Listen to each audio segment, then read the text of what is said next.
Dok, saya kan kena diabetes. Kira-kira saya masih bisa pakai obat minum atau saya udah harus pakai insulin ya, Dok? Yuk kita bahas.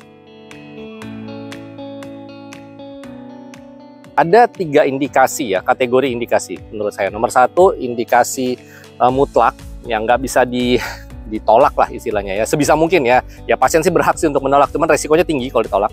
Yang kemudian indikasi khusus ya, sama satu lagi indikasi kronik. Nah, yang sering ke saya ini yang indikasi kronik. Jadi pasiennya nih sebenarnya datang ke poliklinik dengan kondisi ya santai aja, masih bisa jalan, bisa makan, nggak ada keluhan gitu ya. Tapi misalnya gula dicek tinggi sekali gitu ya. Nah, kalau misalnya indikasi kronik ini dari panduan bisa dipakai berbagai kriteria ya. Yang pertama, kalau dari angka gula darahnya aja, kalau misalnya gula darah puasanya di atas 250, ini udah indikasi sih untuk dimulai digunakan insulin. Bisa insulin saja, bisa insulin sama obat minum, atau full kombinasi insulin ya, tergantung dari seberapa tinggi ya. Tadi kan cut-off-nya 250 gula puasa.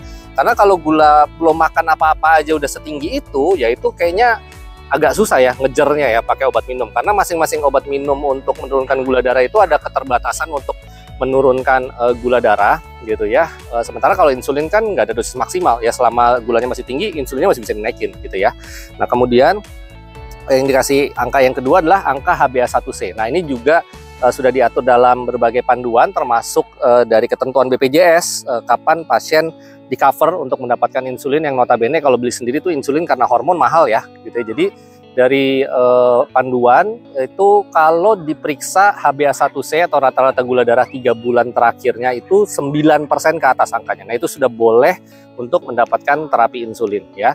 Indikasi kronik satu lagi adalah kalau pasien sudah berobat sebelumnya. Jadi misalnya sudah pakai metformin sama glimepiride, 2 obat nih misalnya ya, dan HbA1c-nya masih 7,5 ke atas ya, itu juga indikasi untuk mulai diberikan terapi insulin atau dikombinasi obat-obat minumnya dengan insulin, karena ya berarti memang susah terkontrol hanya dengan menggunakan obat minum. Obat minum sendiri untuk penderita diabetes tidak dianjurkan lebih dari 3-4 obat yang berbarengan ya. Jadi misalnya orang udah dapat metformin, glimepiride, akarbos gitu ya, itu kan 3 obat, masih tinggi nih gulanya, ya jangan dipaksain tambah lagi obat keempat, atau misalnya maksimal 4 obat deh.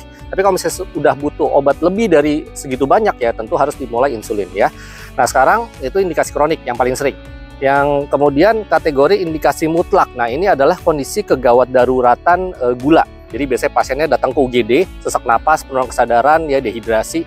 Ini ada 2 kondisi, yaitu ketoasidosis diabetikum dan juga hiperglikemia hiperosmolar non-ketotik ya.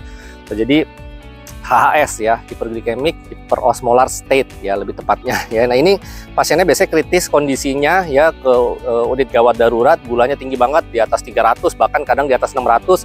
Nah, ini mutlak harus diberikan insulin, karena biasanya kondisi gawat darurat tersebut disebabkan karena tidak adanya insulin sama sekali atau kekurangan insulin absolut gitu ya. Nah, yang terakhir adalah indikasi khusus. Nah, ini biasanya pada ibu hamil ya, karena ya obat-obat penurun gula darah minum banyak yang kontraindikasi sama janin ya. Sementara kalau insulin, apalagi yang sudah diteliti aman buat kehamilan, itu boleh diberikan dan juga sangat efektif untuk cepat menurunkan gula darah pada ibu hamil. Karena kalau lagi hamil justru gula darahnya harus lebih rendah lagi dibandingkan kondisi tidak hamil ya, supaya janinnya pertumbuhan tidak terganggu.